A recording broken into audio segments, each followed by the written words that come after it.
That's fine. Hello, everyone. This is our. I thought we were done for the year, and with our 75th episode, which I still got to get around to editing, so it's less of a angry. Uh, but I decided to. What we seem to be getting together and talking anyways, like we did last week for the private conversation. So I thought we just keep sharing until people get tired of us. Did you Yeah, say my that? week was okay. My job is still stressful. I didn't get done till 7 o'clock tonight, though I did manage to get out of the house for half an hour. That's one reason it got delayed. Did you say that it was so angry?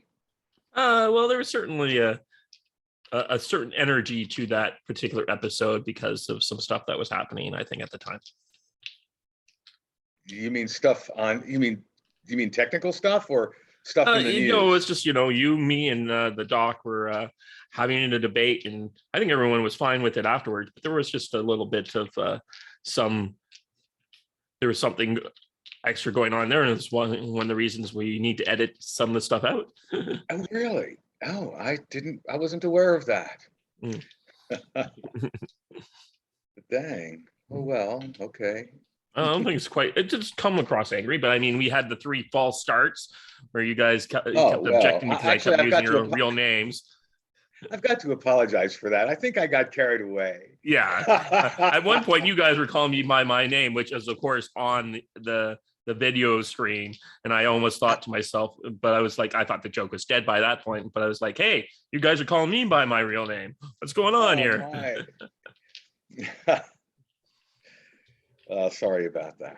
That's okay. I mean, I have multiple channels with different things.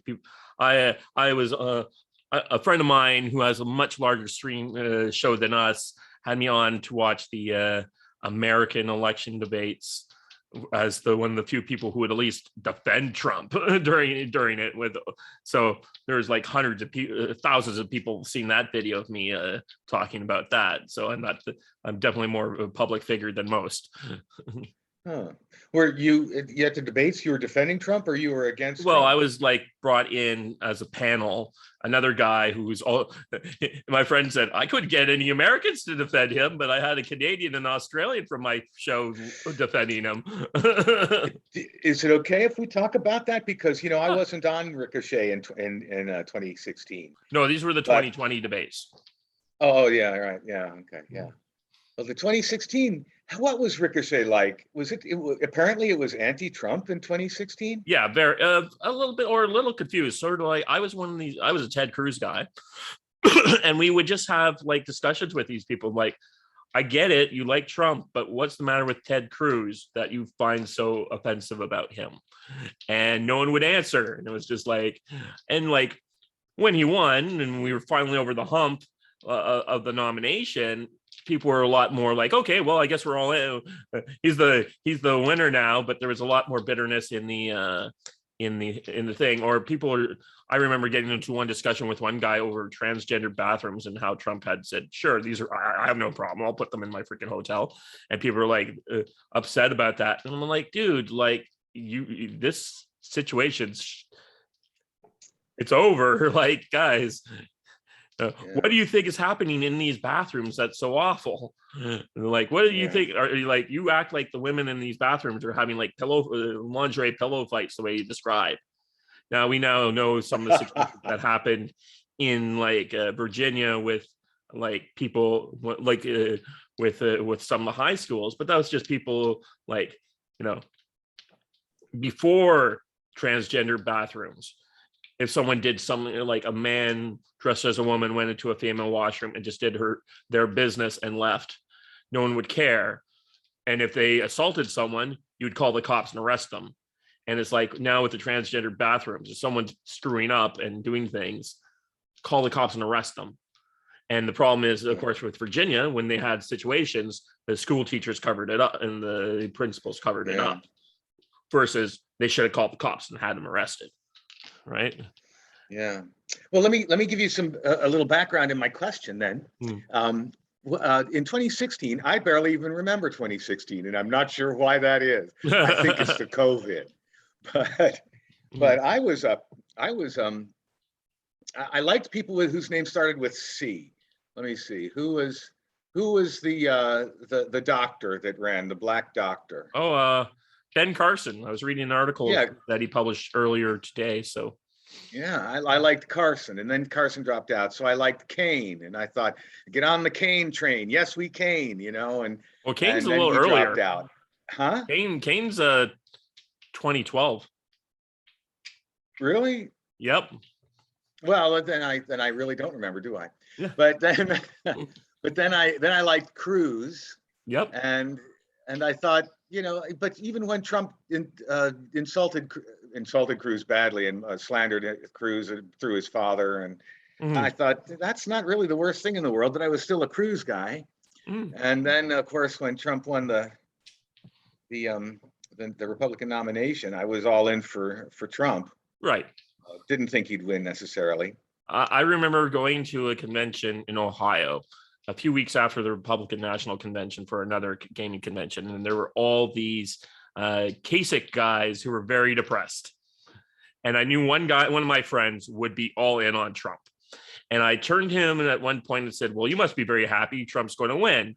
And he said, Dave, that would make me more happy than you have any possible reason to know.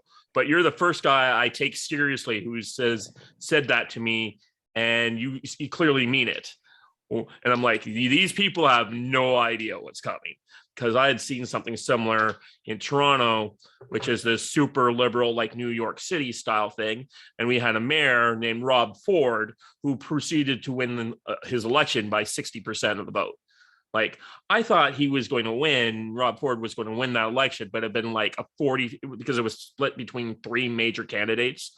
I thought he was going to get like 40% and the other two would split the left vote because he was the right winger. And the fact that a right winger took 60% was shocking to me, right? And so I had saw how Rob Ford had run into that kind of situation, and I knew Trump was going to be much more like him. And of course, in the last 2 weeks of the election, I remember having a big fight with my father because he was very upset when I told him I thought Trump was going to win. I was like, you were all in earlier with you.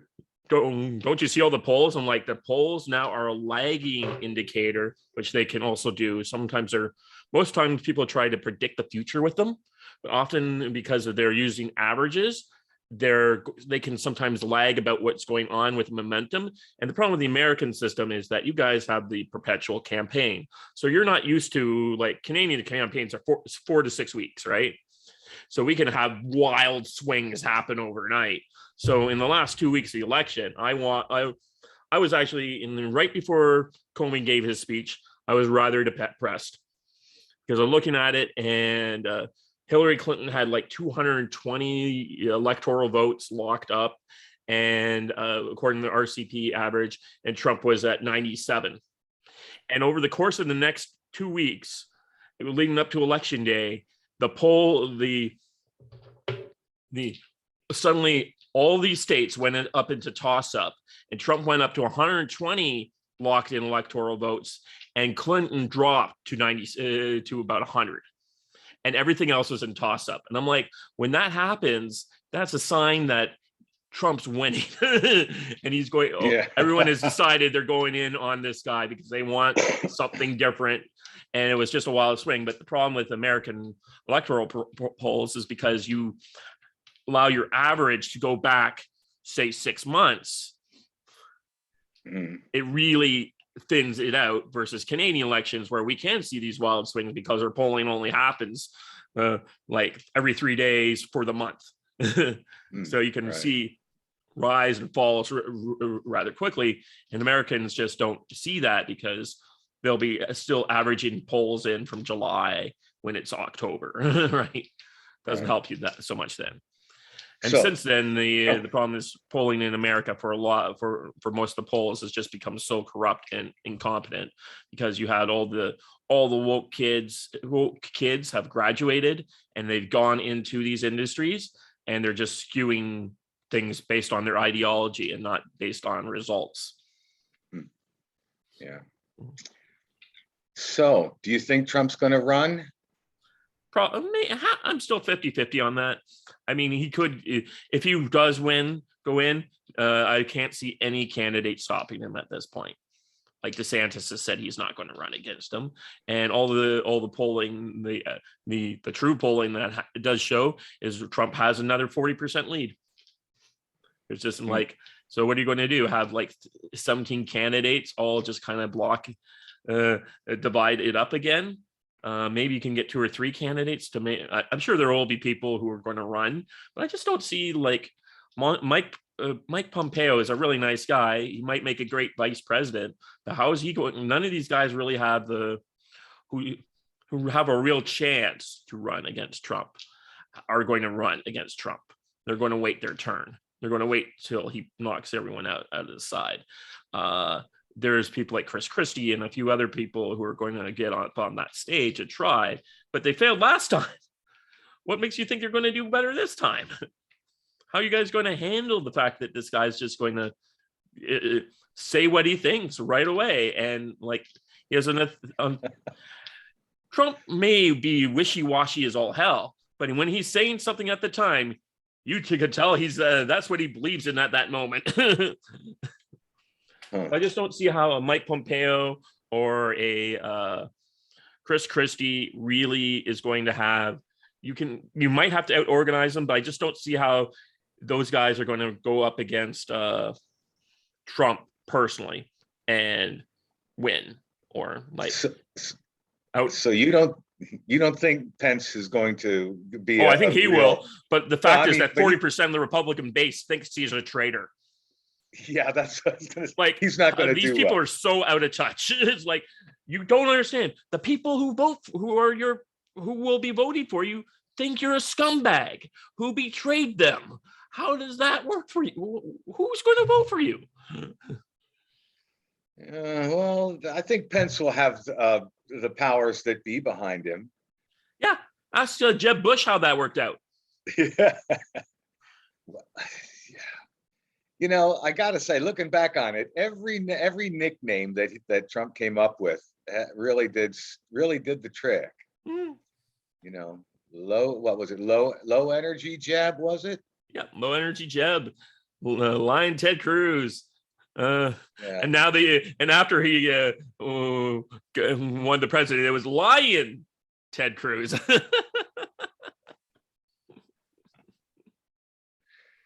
Yeah. So how do you think we'll do in the 2022 elections? All indications is going to make 2010 look like a minor snowflake, and that year you won 63 seats in the Congress. Like, and it does not look like there's a lot of crazies going to be winning the Republican Senate races like they did in 2010, where you had like the girl who was a witch. 2020.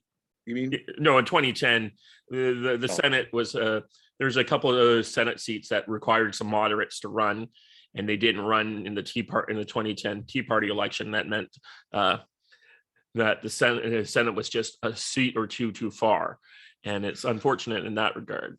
But I don't think, it doesn't look like a lot of these nut jobs or people with weak candidates who are very popular with their bases are not going to become Senate candidates, from what I can tell. There are some people out there that are in that kind of thing, like John D. Vance, who has some interesting positions on things, who's probably going to be the next senator from Ohio, but I just don't see, I haven't really spent as much time on the Senate map as previously, but it just doesn't seem like we're getting so many of these wild fringe candidates winning the Senate races this time. So hopefully that works out.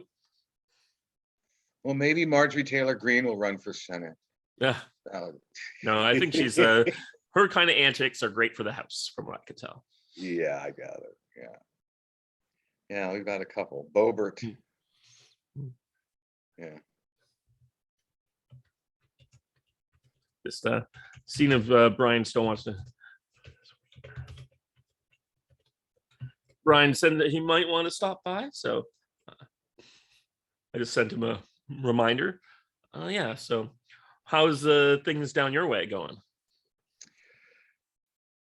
Well, you know, I've sort of given up writing posts, but I've got an interesting story.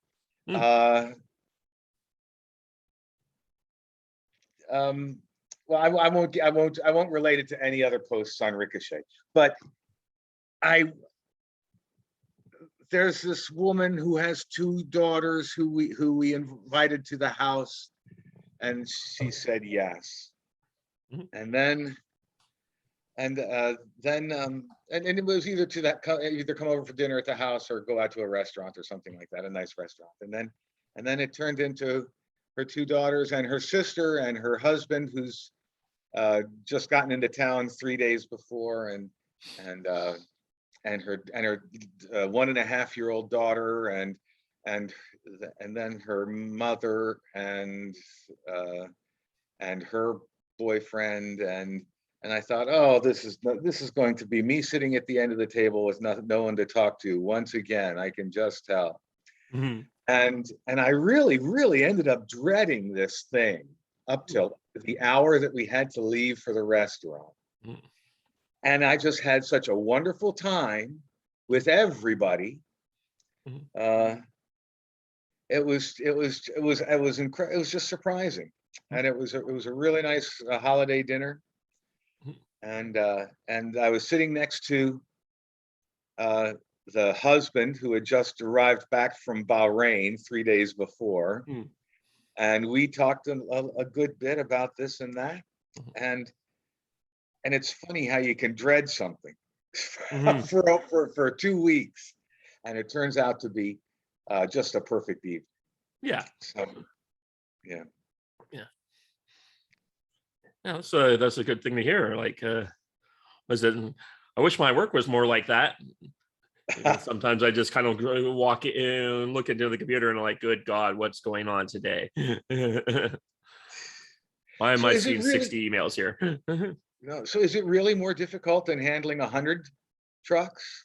It's just been a crisis situation, and things are not going well. We found out one of our major carriers today had basically been like, I got in a lot of trouble because I wasn't asking for help, and I was taking on my boss is like, you need to, Dave, you really need to ask for help and get, like, if you're struggling, I'll come in, we'll have other people come in and take off work so you can concentrate on what you need to concentrate on.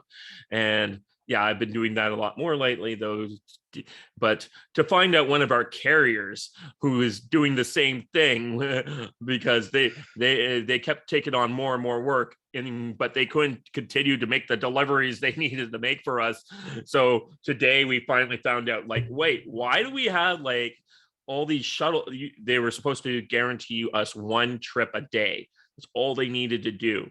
And we found out all the trips for the last week are still sitting at the warehouse. They haven't picked them up. And these are trips that need to be guaranteed to deliver on in 2 days. They're not like, they're not supposed, you can't put these ones off, the ones they guaranteed us something.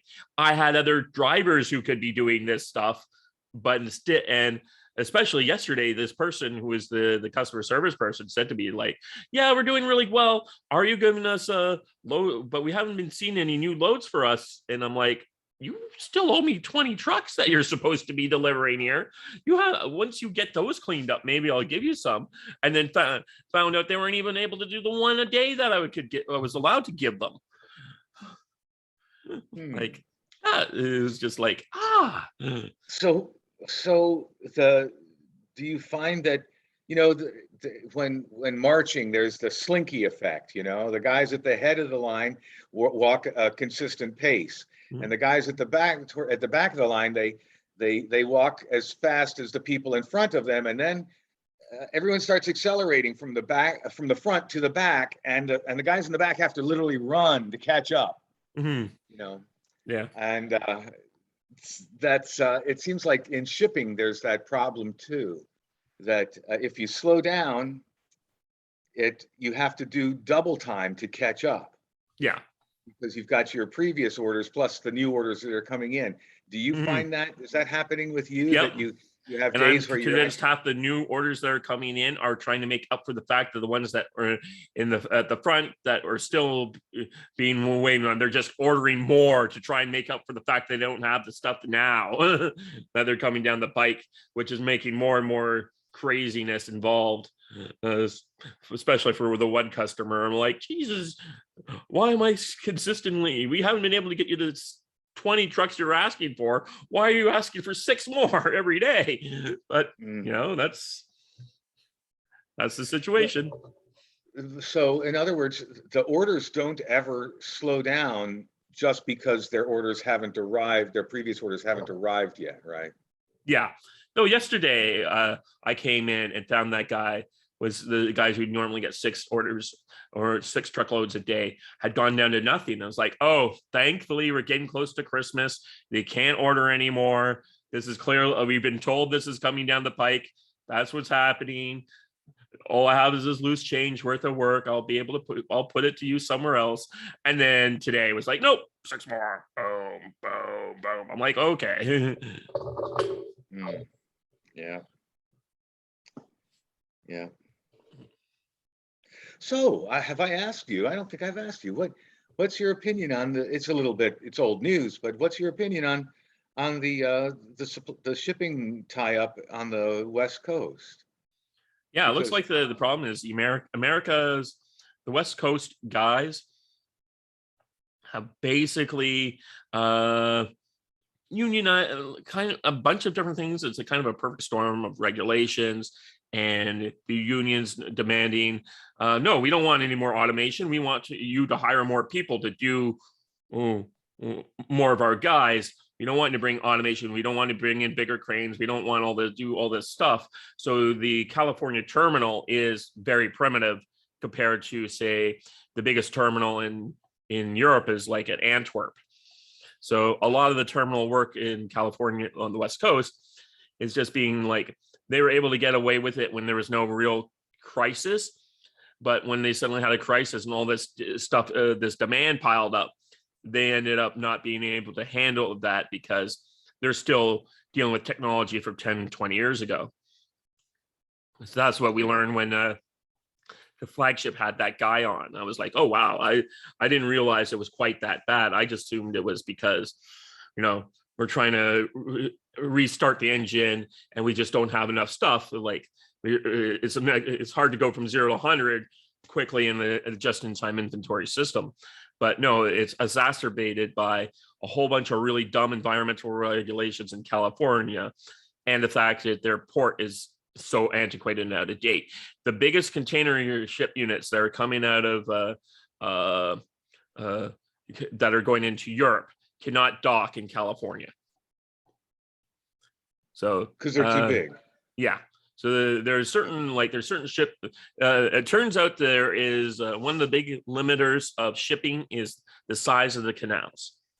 Panama Canal is bigger than the Suez Canal, I believe. So they have the Panamax freighter versus that. But if you can't go through the canals, you have to go along the long ways. So people built their ships so they could specifically go down the canals. And the Panamaxes, I guess, cannot. These are the super biggest ones. The biggest ones we can ship through the Panama Canal without getting stuck. Can't go to California because they don't have the capability to do anything with them. And it's like, okay. So I heard a conversation where this guy seemed to know about shipping a lot about shipping. And he said that what we're experiencing now is basically a holdover from China shutting down its manufacturing for several months. Right. Last year. And when shipping wasn't required to ship out of China, all those ships went elsewhere in the world. And when there's also that's certainly an impact. And when China started manufacturing again, then they had to get all these ships to get the backlog up because nobody had had stopped ordering while China had been shut down because they wanted to be on the first on the list when China started up again. Mhm. And he was saying that what's happening on the West Coast is really a year in the building. Yeah, there's that too. That's what I initially thought it was. Basically, it's just because everyone was shut down and it's hard to go back up and get going. But it seems to be that it's especially bad because California's ports are just not equipped to handle this load regardless. So it was kind of, they were kind of fine trucking along, like tuning up the old car and doing a minor replacement parts. But now we need a modern truck. One of the big problems in California is that they passed an environmental regulation that was designed to encourage people to buy electric trucks. The problem is, and this was passed in 2010, problem is it's 2021 and there's no such thing as an electric a truck that can take a 53-foot reefer, like a 53-foot trailer, dry van, reefer, whatever. They don't exist. But the regulation still says you have to use one of these trucks. They're ordering people to use things that don't exist and then wondering why they're in so much trouble. Really? Another problem is that they passed a law that basically was designed to get rid of Uber in California. But the problem is that truck drivers fall under that law. So all the independent truck drivers won't go into California anymore because it's illegal for them to do so. So only big companies can go and send their trucks in there. Well, I can tell you, half my stuff is coming from brokers who are being paid by the big companies to go in. So these all the big companies use brokers, independent contractors to supplement their loads.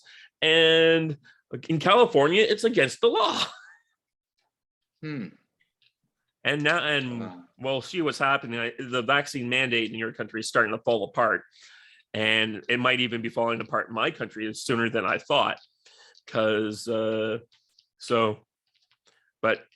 as of next month, both yours and my country are scheduled to lose, in our case, 20% of the truck driving force, and United States anywhere from 30 to 40% of the truck driving force because they won't get vaccinated.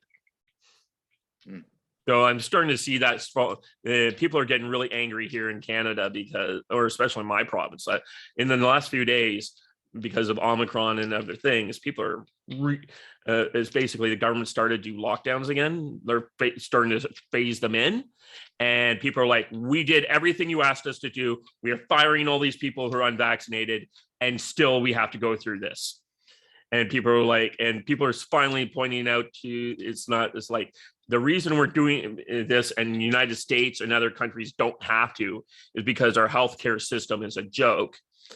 And in the last 2 years, I remember in the springtime, and they were freaking out because they had 1,200 beds. And I'm like, oh, wow, that's good to see we have 1,200 beds. No, at 350 beds, they start having to shut down hospital care capacity for other things. And I'm like, you had a year and a half to increase the number of beds in this province of 15 million people, and you failed to do so. And now we're coming into 2 years, and they're ordering people to shut down again. And people are like, you've had 2 years, and you've done nothing. We have the same amount of hospital beds as we started 2 years ago. And that's not the fault of the unvaccinated. It's not the fault of the people of this country. It's the government's fault. And we're starting to see people criticizing them in a way that I don't think these governments have really thought about. And it's sort of like they tried to do the whole point of the vaccination program of like going after the unvaccinated is all about creating scapegoats, right? We're going to blame the unvaccinated for all our problems. It's not our fault for screwing everything up for the last 2 years. It's the unvaccinated. Well, now we're at 90% vaccinated, and it's like, and they're still making us go into the lockdown, and people are like, hey, you said we had to fire all these people. How many people are going to die in the next 3 to 4 months because we're down 1/5 of our doctors and nurses because they refuse to take the vaccination? There's another question for you. Why are doctors and nurses refusing to get vaccinated? The frontline healthcare workers. No one, none of the reporters ever seem to want to ask, what the hell do they know that we're not seeing? And they're getting fired after doing their jobs in COVID for the last year and a half, almost 2 years now. Yeah. And this is what they're getting. You were good enough when you weren't vaccinated, but now there's a vaccine, you're not good enough any longer. That seems to be unreasonable. Yeah, well, it's unreasonable, but for me, it's sort of like, why reporters? Why don't you ask these doctors and nurses why they don't want to get this shot? They're on the front lines. Maybe this is not because they're crazy people. Maybe that's a warning sign that you might want to investigate.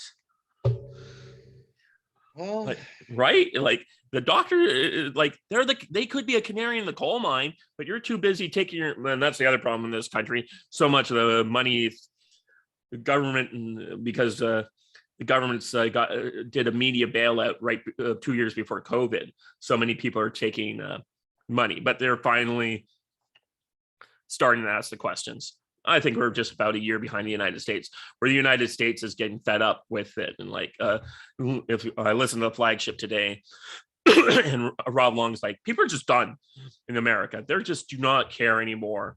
90% of the country is not living like New York and Washington, D.C. are, and nobody wants to deal with this. And he said, I've been over to Europe. I've seen the same thing. And I'm like, yeah, Canadians are a year behind, I would say. I saw a video that I've been trying to write the article to go with. It's in Minnesota. I guess a state representative was holding meetings throughout, I guess, the state or throughout his district of nurses, and there would be 40 or 50 nurses in the room, and he'd ask them. He ended up asking them what their experiences are. And these nurses, and there's one guy who's an IT professional who just ancillarily does healthcare, and he had an interesting thing to say. But these nurses are telling her terrible stories that I feel so bad because they're just anecdotal. And when you say anecdotal, that means that they don't count. But these nurses are really saying that they're seeing terrible stuff going on, and none of it's getting reported. Doctors aren't even allowed. Doctors are scoffing at the idea of filling out VAERS forms. Other staffers, when you do take the half an hour out of your shift to fill out a VAERS form, people walk by and ridicule you, and then there's all kinds of other stuff. But the IT guy said, he sounded very obsessive compulsive. Well, no, not obsessive, just compulsive. He said, when I went to buy a house, there are people, they go in, they like the house, and they buy it. When I bought my house, I had 40,000 things to consider, and I graphed them out. Yeah. And he said, and so when it came time to take the vaccine, I investigated it. And there are a lot of people that are preeminent in their field that have real concerns that are being shut out, and no one's listening to them, and I wonder why that is. But apparently he decided not to take the vaccine. And whether he really did or not, I don't know. Yeah. Maybe the company relented and said nobody has to take the vaccine. But he said that he's been doing this for 17 years he's a systems analyst or a data analyst. And he said that it's easy, if you know what you're doing, it's easy to make any company look good on paper. Right. And it has to do with how you define terms or redefine terms or tweak the terms. And you can make anything look like anything. And he said, now, I wouldn't do this, but unscrupulous people can paint any picture they want with statistics. And he was basically saying that he didn't trust the CDC or the FDA or NIH well, I guess NIH doesn't do studies, but he doesn't trust any of the studies that are out. And I just found out recently that the Pfizer vaccine was supposed to be a 3-year phase 3 trial. it went on for, I think, 3 or 4 months. Right. Maybe it was 6 months total. They got their 4-month analysis in December 31st of 2021. Is this 21? No, December 31st of 2020. And they unblinded. It was 42,000 people. 21,000 got the vaccine. 21,000 got saline solution. And after 6 months of this study going on, they just ended the trial, unblinded the people that had not gotten the vaccine, offered them the vaccine, said you can go out and get the vaccine. And now there's another 2.5 years of the study to the long-term efficacy and long-term safety of the study. And there's no control group anymore. Right. Yeah. So I wonder how they're going to pull that off, if they're even going to address it. Well, according to Dr. J, it was unethical not to offer the control group the vaccine and given the global pandemic. I'm like, I don't know about that, buddy. Well, you know what they say is that this is again about the Pfizer vaccine. They say it was a 94% efficacy, but that 94% wasn't really 94% of a guarantee of that you won't get the virus. It was 94% of the 0.8% of people that got the virus. The vaccine reduced that 0.8% down to whatever it was, 0.886 or 85. Yeah, and it's down to 0.1. Reduced down to something like 0.02% or something. Anyway, it was 90. It was actually it was just a relative reduction in infection below the already minuscule infection rate. So it wasn't the, I forget the word. It wasn't the overall reduction. Mm-hmm. And so everything is messed up about this. Of course, there are going to be people on Ricochet, if they hear this, that will say, you're crazy, Flicker. But I really do think that these studies are all just a sham. Well, did you hear about the British Medical Journal's investigation into Pfizer's trial? No. So yeah, apparently the Europeans are not. You were asking why people do it, and I was trying to find the thing, but there's like a 1-minute video of nothing but Pfizer sponsoring American TV. All right. Supercut. It's like, this show's brought to you by Pfizer. This show's brought to you. Like, yeah, and then you wonder why. But they don't own the media market in, say, Europe. So British Medical Journal has had, and there's a lawsuit, and I watched the YouTube stream of the guy who's the lawyer who's behind this lawsuit, but a whistleblower for one of the subcontractors on Pfizer came forward and said, and started saying, they're not following any of the stuff. They're really rushing through this thing. We're not doing any of the requirements of what we're supposed to be doing during this thing. And it was published by the British Medical Journal, and pretty much ignored by American media. But yeah, British Medical Journal is the most prestigious medical journal in the world. And she took video, she was taking stuff with her phone and all this other stuff, and she brought it to the FDA whistleblower hotline. And guess what happened the next day after she reported to the FDA? She got fired. I'm guessing she got fired, and they said that she was crazy and taking psychotropic medicines. I don't know about the psychotropic stuff, but yeah, they fired her. And I'm like, just remembering the 2007 lead up to the financial crash, when people kept going around warning people the crash was coming, and all the SEC at the time was just a revolving door of lobbyists in and out of the SEC and for the financial marketers. And from what I understand, the FDA is the same thing. It's just like, I work at Pfizer for 5 years. I go work for the FDA for 5 years. I switch back out and working for Johnson & Johnson, come back in, like it's a revolving door of science in, science out. And then there's also like, why don't people criticize, if Fauci's so wrong, why do people criticize Fauci? Scientists criticize him? It's like, because he controls the research budgets. And if they criticize him, the National Institute of Health or whatever his thing isn't going to give him any money. Right. I'm trying to think of which pandemic. There was a pandemic, I think, in 1980 or 78, Hmm. and it was actually an expose on 60 Minutes back when Morley Safer. No, Mm. maybe it was Morley Safer.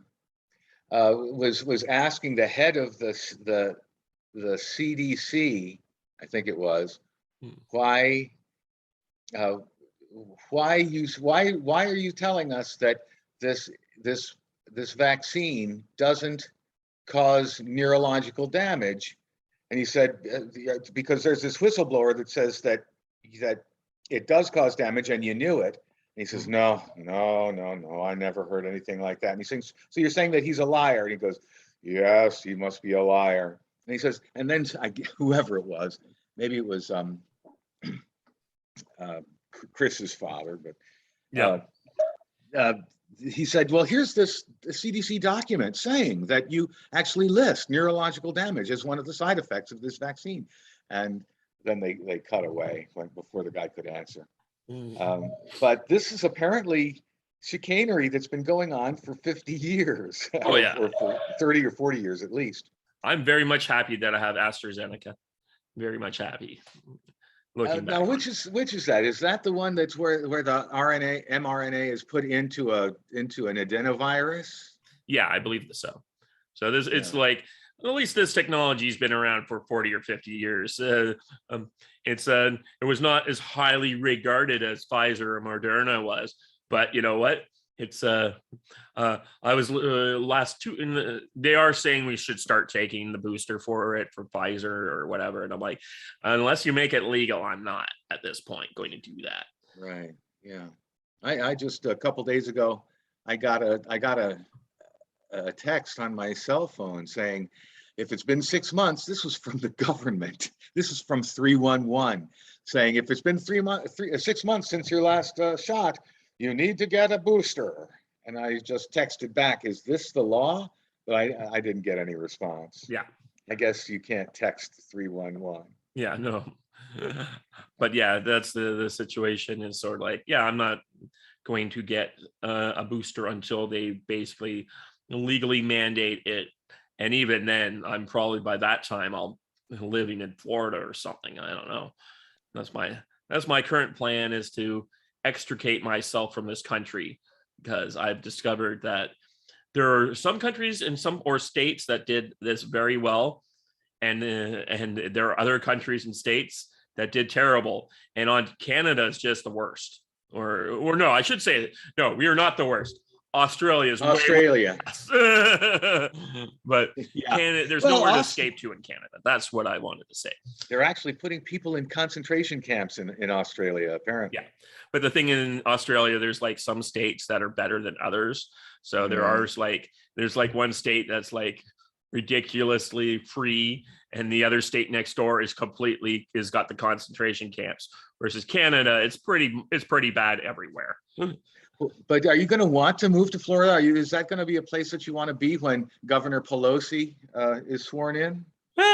Well, my plan is to there's a guy calls himself the nomad capitalist, and he's like, look, just diversify yourself so that you're never stuck in this kind of situation ever again. So a friend of mine, he lives in Tampa. His wife, and I was talking to him.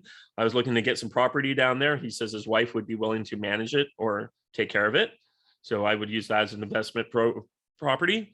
And I'm looking also to, like I've said in the past, Eastern Europe, getting a couple investment properties over there and seeing how that goes. And basically, I just want to be able to say, well, it looks like it's something the nomad capitalist said. You want to have the ability to travel somewhere else in 48 hours, and you want to have that set up in advance. If something goes really bad, do you want to be the guy who's like trying to get into some other country and they say, why should we be taking you in? And your answer is, well, because I own property, I have a house here. And they're like, oh, yes, sir, we have see your residency. Welcome back to Bulgaria. And like, who knew that fleeing Canada to Bulgaria would one day be the thing? Yeah, there's a guy sounds like what you're talking about, nomad capitalist. What's he called? Strategic man or strategic. Yeah, I heard about him. Yeah, he says you should get as many passports as you can get. Mm-hmm. But those things cost $250,000 a piece. Well, for me, I'm kind of lucky. Looks like Grandma March or Grandma Malarski did not get her Canadian citizenship when she moved here, and she moved here after the Republic of Poland was founded. So I still have to get all the documents and present it, but it sounds like I could be Polish citizen or EU citizen Dave March real quick. Well, is it legal for you to adopt me? And my wife. Yeah. Poland.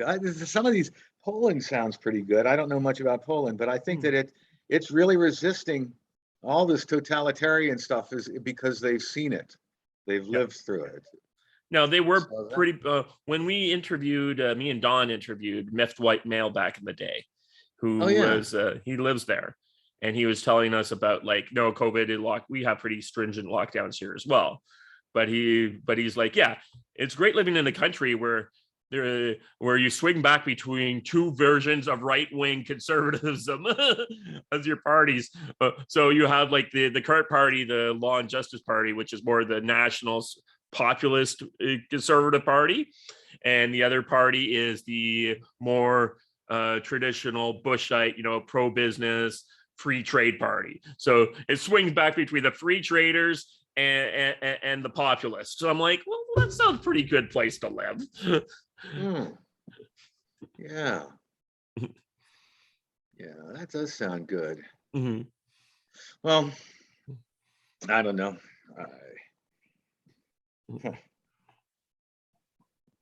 There was something that occurred to me. I've been wanting to get. I have a similar situation where I could probably get Italian citizenship. But Italy has marvelous food and wonderful culture and wonderful architecture, and the people are just like family. I fit in. But I'll tell you, it seems like they're wacko. I mean, how many governments have they had in the last 2 years? Yeah. I don't know. Yeah. This is why I was it representation by I'm trying to think about it. The voting just straight on the popular vote's a terrible idea. You end up like not having proper political parties. So you end up like Italy or Israel, where they're like you have to make deals with the crazies to get your government formed. Versus when you're in a situation like us in Canada, United States, you kind of thin out. You have to get a more broad-based coalition to form a government. Yeah. Yeah. Though I am in favor of what the Germans do. I think that's probably a good system where you have two different levels. You have those people who are elected based on who are running in a particular geographical region, and then you have another group of electors who are based on the popular vote.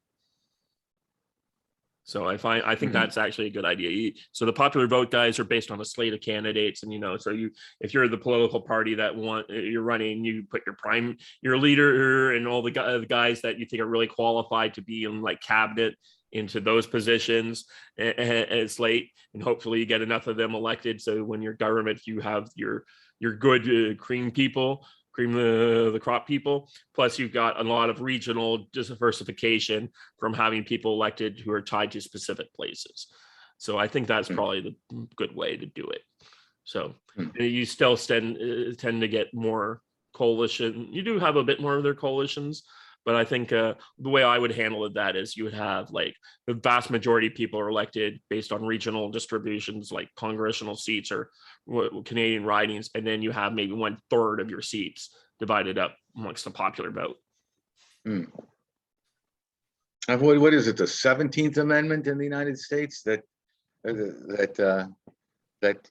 made the election of senators by popular vote.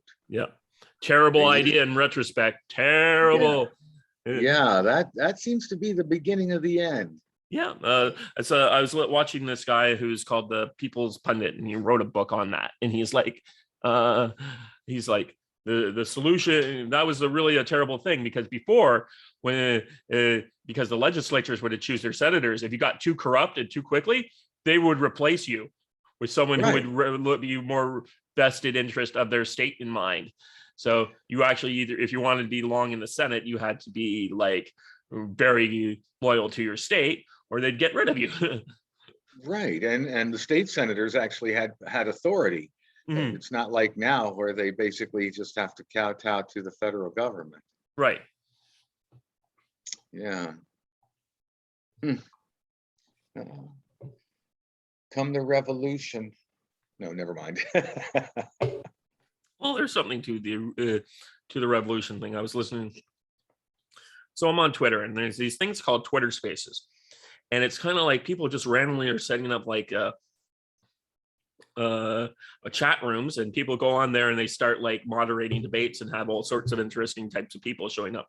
So there's one was run by these left wingers, but they were trying to draw some MAGA guys in, and the one good solid MAGA guy they got was perfect. The guy to explain things to these liberal Democrats who had never heard some of the things he was saying to them before. So he's really articulate for the movement.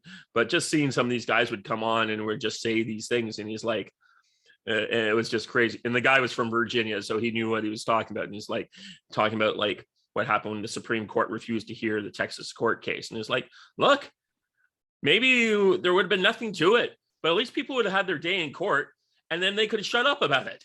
But you didn't give them their day in court, so now they think your option's no good.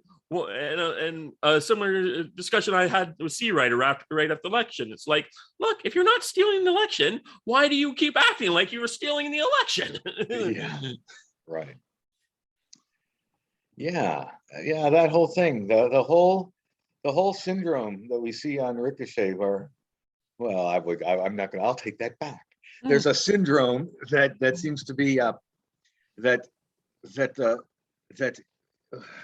I forgot how to phrase it. Basically, yeah, it's that the Arizona election recount was all fraudulent, and it was run by crazy people, and people that go by the name Ninja and so forth. And if it were, but if it were really,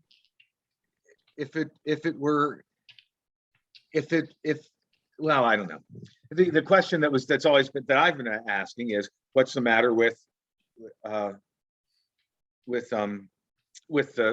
state government, that they're so opposed to an audit or a recount that by anybody, that they don't even let the count that be done.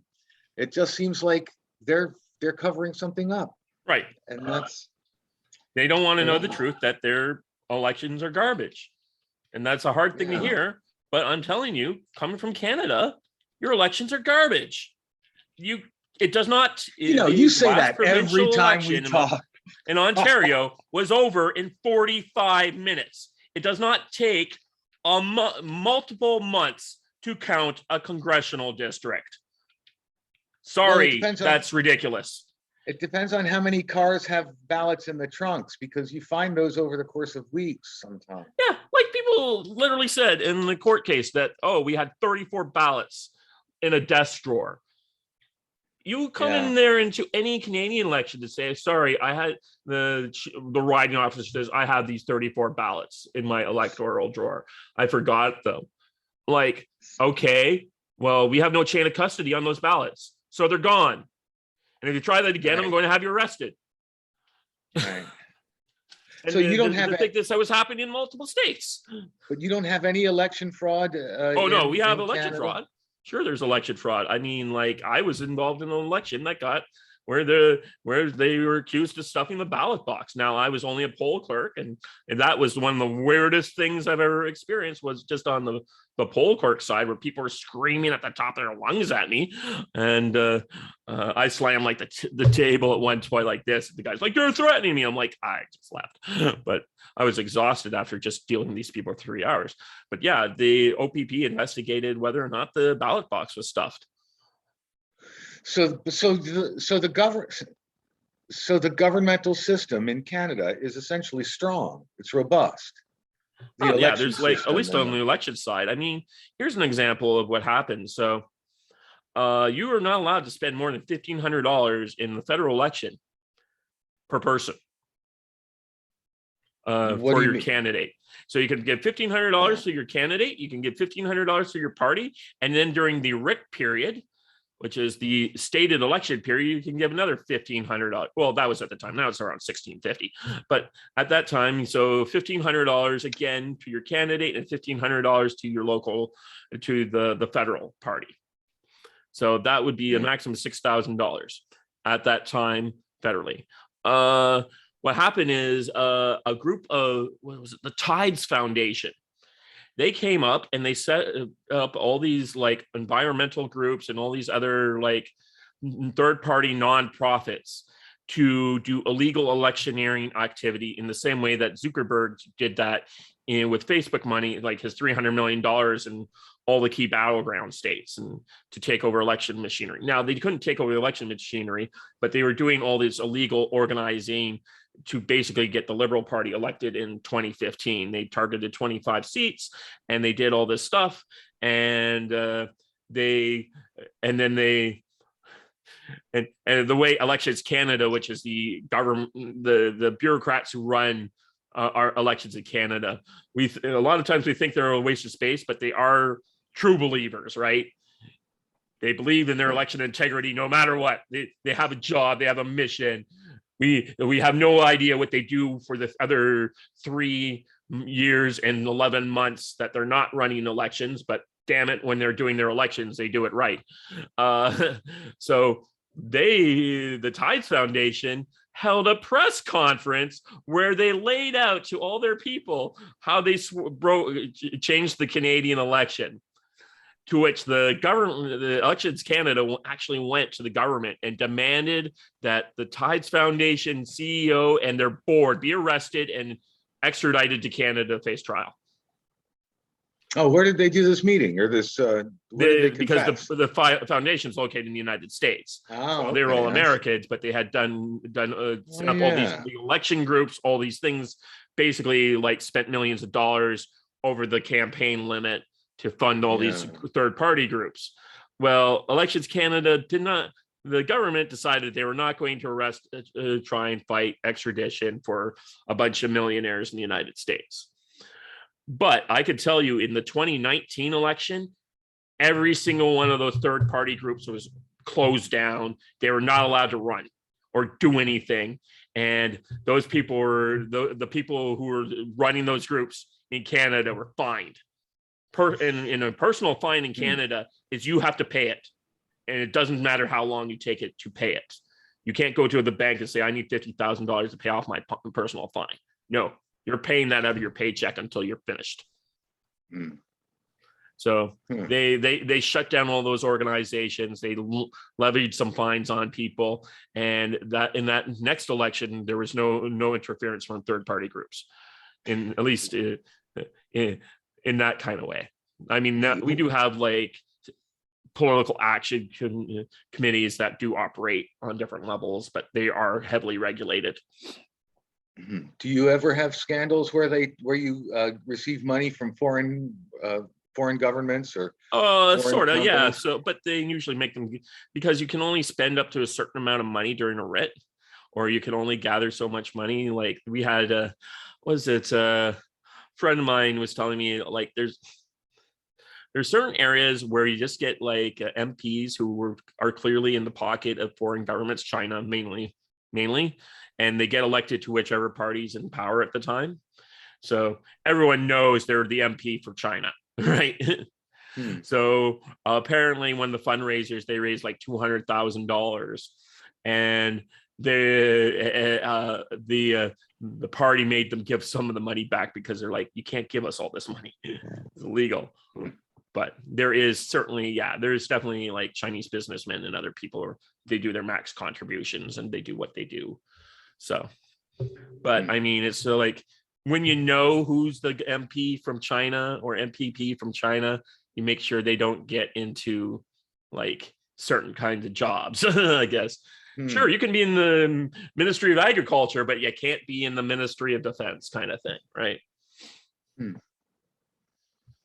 I'm just thinking about Al Gore. Wasn't there something about Al Gore accepting when he was running for president? I don't know. I was so Running for young at vice that president. time. It's so hard for me to know. Oh, yeah, yeah. Unless Norm Macdonald was making fun of them, I don't recall that era. Okay, yeah. I don't really recall it either, which is a shame. Yeah, I just remember saying, I've said to my friend multiple times on that particular era, it's like the 90s are, you didn't know it going through it, but looking back on it, the 90s were like a golden age. And I'm sure all the people who were like Gingrich and all these other people in Clinton who were having all their fights thought that they were just living through what normal times, but they didn't realize how good they had it in that period. And now we look back and it all ended on 9/11 and 2001. And we were in a new era. And then I think the next epoch would probably be Trump's election in 2016. Huh. Yeah. Well, yeah. Yeah. Well, the 2020 was a big deal. Yep. Because Trump actually won. Well, of course, Trump didn't win 2020, but he did. and the fact that I mean, I've said this on Ricochet that Trump should be allowed to redo his first 4-year term because it's only fair. Yeah. Well, if he runs and he wins, we'll see how it goes. I think, like I said, there's a lot more eyeballs on things now. That whole situation was kind of like, we can pull this off once and we're going to do it. And it's like now everyone's kind of aware. The best example I think really reminds me of is in 2018 in California, when the Democrats used ballot harvesting to advantage to win 4 seats that, like Orange County, that they had never won before. And in 2020, they lost all 4 of those seats. It's like you can only do these things so many times before people got wise, and people got wise right away.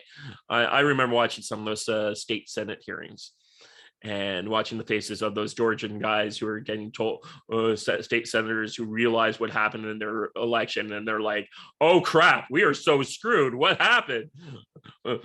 So, like, people always, you can only be Hitler running through Europe for so long before people start figuring out your tricks. Well, that's a good upbeat thing. Yeah. Well, when you're dealing with a World War II historian, my analogies tend to go one way. Yeah.